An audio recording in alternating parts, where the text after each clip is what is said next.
Japan का नागरिक दूसरे देश में रहने वाला व्यक्ति हमारे भारत की महिमा को इसीलिए गा रहा क्योंकि यहाँ योग है। योग का मतलब जोड़ना होता है। जोड़ने का अर्थ हम है आत्मा और प्रभु है परमात्मा। इस आत्मा के परमात्मा के मिलन की यात्रा के बीच में जो क्रियाएं शरीर के संबंध से की जाती है उसे ही योग कहते हैं। अब वो हमारे पूज्य स्वामी जी ने एक ऐसी परंपरा प्रारंभ की, एक ऐसी, और हम तो यही कहेंगे बागेश्वर धाम से ऐसी बालाजी की अंतरंग प्रेरणा कि स्वामी जी का बार बार आना होता रहे। स्वामी जी आ जाएंगे तो हमारा क्षेत्र भी बड़ा निरोग हो जाएगा। यहाँ बीमारों की बड़ी हड़ताल है, कोई किडनी तो कोई कैंसर तो कोई कुछ बालाजी के चरणों में आती रहते हैं। पर आप बार बार पदार्थ ऐसा हो पाना बड़ा मुश्किल है, ऐसा हो पाना भी बड़ा मुश्किल है। एक बार नहीं तो 2-3 बार प्रोग्राम ना जाने कहां का कहां हुआ। लेकिन अब हमें ऐसा लग रहा है स्वामी जी की हंसी से कि आप चिंता न करो, हम आते रहेंगे।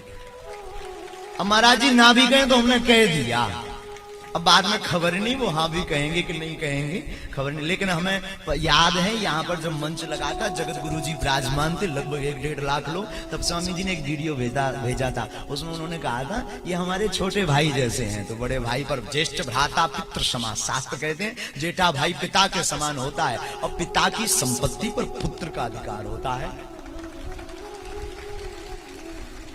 अधिकार तो बात करें तो शास्त्र कहता है कि हमारा अधिकार है मांगने का। तो स्वामी जी जब बार बार आते हैं, क्यों जी चाहते हो आप सब? नहीं चाहते, झूठले हो। चाहते हो? अरे कक्कारो नाक ना कटाओ, चाह दो आगे के लगे। अगर स्वामी जी बार बार 2-4 महीना में आ उतरे तब जो है कैंसर की ठटरी सी भर जाए। हाँ, बार बार स्वामी जी का आगमन होता रहे। अब अपनी वाणी से हम क्या बोले, कहाँ सूर्य देश और विदेश में पूरी जगह यात्राएं की, कहाँ हमारे जैसे मूर्ख अनपढ़ आदमी। अब क्या हम स्वामी जी को कह दें? स्वागत में भी कुछ भी नहीं है, ना टेंट है, ना बैठने की व्यवस्था है, ना जगह है, ना स्वागत के लाने हम तो माला लो नहीं डाल पाए ढंग से, हमें लगा तो। लेकिन सच बोले, कभी कभी प्रेम जिससे ज्यादा होता है, जिससे अत्यधिक प्रेम हो, उससे वाणी से बात ना हो तो आंखें बोल जाया करती है। वस्तुओं से स्वागत प्रेमी का ना हो चलेगा, फूल उपहार रोज गुलाब माला या गुलदस्ता आदि से किसी का स्वागत ना हो चलेगा, पर आवत ही हर्षे नहीं नैनन नहीं स्नेह। अगर आते ही उसके आपके अंदर गदगदता नहीं है, एक प्रसन्नता नहीं है, एक मंत्र मुग्धता नहीं है, तो समझना आपके प्रेम में कमी है। और हमारी तो वाणी भी रुक रही है, इसका मतलब प्रेम बहुत ज्यादा है। ये तो स्वामी जी समझ सकते हैं। तो ऐसे पूज्य स्वामी जी यहाँ विराजमान भय, वर्तमान युग के पतंजलि विराजमान भय। बुंदेलखंड का आज सौभाग्य है, इस धरा का सौभाग्य है और बागेश्वर धाम के सभी अनुयायियों का सौभाग्य है। हम तो बागेश्वर बालाजी से यही प्रार्थना करेंगे कि पूज्य स्वामी जी संपूर्ण विश्व में तो पताका फहरा ही रहे।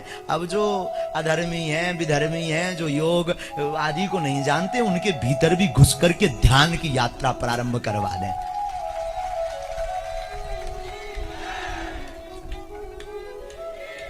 आगे के लगे या भैया वो इंजन चालू तो रहो, जब मैंने आधा घंटा बोल रहा हूँ ऐसे पूज्य स्वामी जी विराज।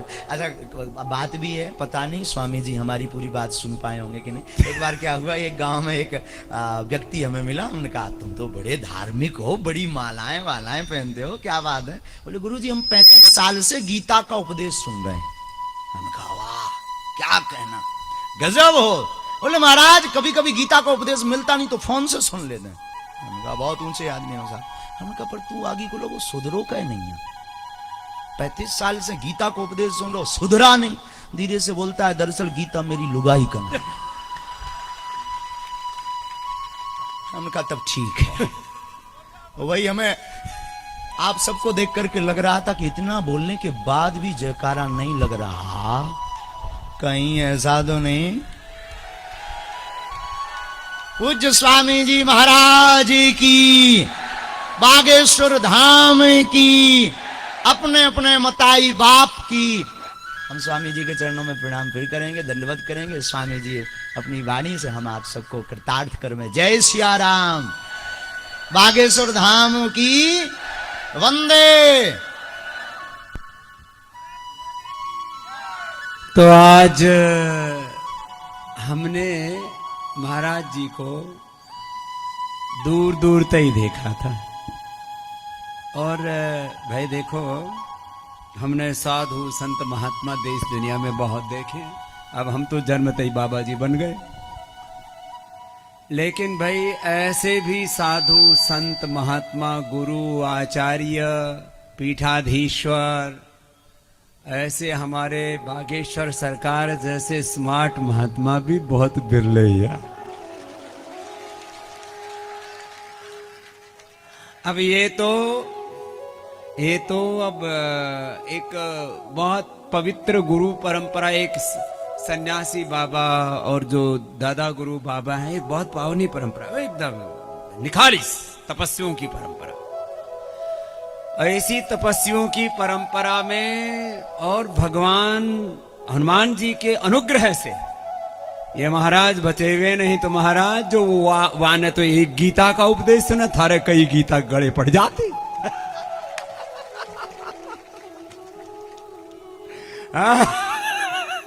और यो वो गीता तो सबके भीतर उतरे और या गीता तो दूर दूर रही हो महाराज।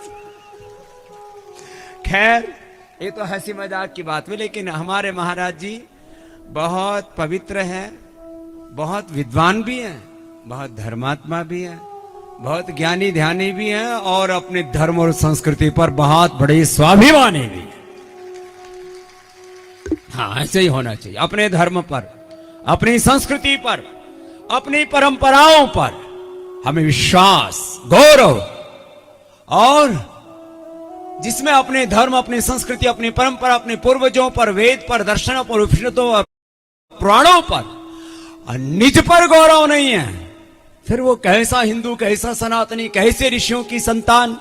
हम बार बार कहते हम एक ईश्वर की संतान है, एक पूर्वदृष्टिकाओं की संतान है। हम एक भगवान राम और कृष्ण के, भगवान हनुमान जी के मानने वाले हैं। बोले बागेश्वर धाम की, अरे और जोर से, बागेश्वर धाम की, मर्यादा पुरुषोत्तम श्याम रामचंद्र की, योगेश्वर श्री कृष्ण चंद्र की, गौ माता की, गंगा मैया की। आज तो गंगा मैया का अवतरण भी है, अक्षय तृतीया भी है, और अक्षय तृतीया में कोई साधु संत महात्मा का दर्शन, और वो भी बागेश्वर धाम जैसी सिद्ध पीठ पर हो जाए तो जीवन धन्य हो जाता है। आज अक्षय तृतीया, और ऐसी अक्षय तृतीया में दो महात्मा मिल गए, और ऐसे पवित्र दिन, गंगा जी का भी अवतरण दिवस, और आज कहते हैं कुबेर को भी खजाना मिल गया। भाई हमको भी एक छोटा भाई बड़ा प्यारा सा मिल गया।